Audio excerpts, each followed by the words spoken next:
Wara l-attakk li l-Partit Nazzjonalista fetaħ fuq l-Istazzjon Nazzjonali, Bernard Grech issa nfex f'attakk ieħor din id-darba kontra l-awtorità tax-Xandir. Wara talba li għamel biex jiltaqa' mal-awtorità huwa ltaqa' mal-membri tal-awtorità inqas minn 24 siegħa wara.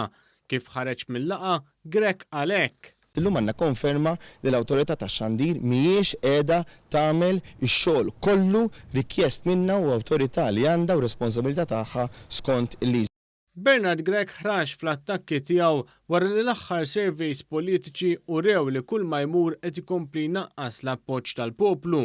Meta kien mistoqsi dwar dan huwa stqarr li l-awtorità mhux tagħmel xogħolha sew. Il-Partit Nazzjonalista ilu għal dawn l-aħħar ġimgħat jattakka l-Istazzjon Nazzjonali u jilmenta li d-deputati tiegħu mhux jidhru biżżejjed fl-aħbarijiet.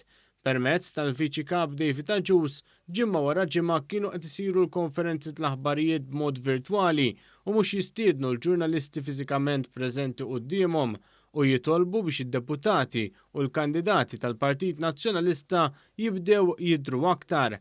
Dan anke jekk dak li jkollhom xi jgħidu ma jkunx denju li jkun innutat f'bulettin tal-aħbarijiet